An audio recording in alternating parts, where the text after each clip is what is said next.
Santora. Thank you. As a follow-up to our tax credit conversation of earlier, can we go, I'm going to go through the list. If you could just give me a yes that they're on the potential cut list, and if you do know the percentage or the dollar amount for each category, that would be wonderful. EITC. So what I'm going to say is these items, these credits are on the list of those that would be included in the comprehensive review. That is not to say that there would be any cut in this particular tax credit because it's a group review of $400 million worth of tax credits from which we need to save $100 million. This year. In 17-18. Okay. Because I think what Representative Kampf pointed out is very important. In our estimates, $0 would be saved in 2017 and 18 from the film tax credit if it were cut this year. Okay. And I'm sure there's others that are similar, so let's look at That is one that does have a longer timeline, yeah. All right. So EITC, is it on the list? Mm-hmm. OSTC? Yes, We talked about the film credit. right? Concert, rehearsal, and tour tax credit. Yes, Video game production tax credit. yes, Research and development, I think you already said was. yes, Job creation tax credit. yes, Pennsylvania resource manufacturing tax credit. is that that? Yes. Would it be easier to tell me what's not on the list? It might be easier to just give you a list. That would be great.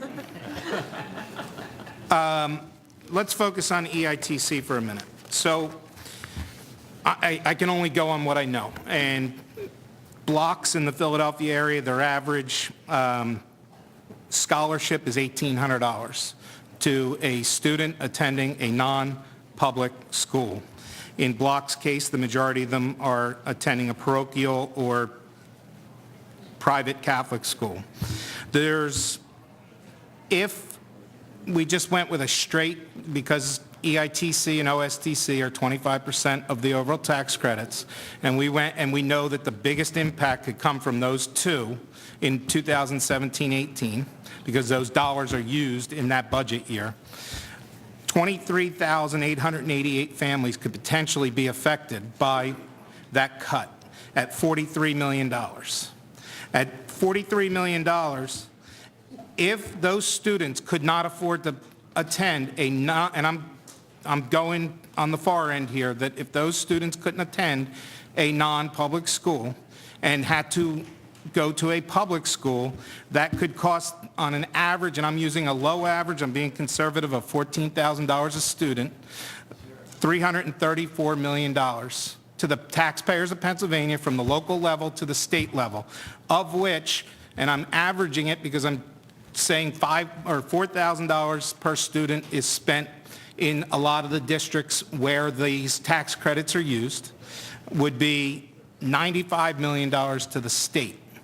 Now, if I cut it in half and did the same exercise with 11,944 students not being able to attend a non-public school and having to attend a public school, that would be an impact of $167 million or $47 million to the state. I'm a believer that these tax credit programs actually benefit public schools. That doesn't include any of the EIO programs that actually go into public school benefit, where, for example, in my school district, the Upper Darby Arts and Education Foundation just got their first tax credit so that they can fund programs like K-2 literacy, which then puts our schools on track. This is a big concern of mine, especially in the EITC. I think you'll find there's going to be a mixture of concern on different programs across the Commonwealth, depending on the representative you speak with. However, I think you're going to find a large concern because EITC is such a bipartisan supported effort. And I do believe that it impacts public schools in a positive light, that you're going to have a problem. So I bring that to your attention. I ask you to focus on it and take a look at it, and let's make sure that the economic impact is truly there before we cut a program or take $100 million out of a program, and understand if it's working. Because one of the things that the IFO told us this morning is they have not to date, except for the film tax credit, looked into it from that perspective. They don't do any dynamic field of view to understand the real impact, and I would assume revenue does that. And we will be able to answer those questions to make sure we're not going in the wrong direction. Thank you.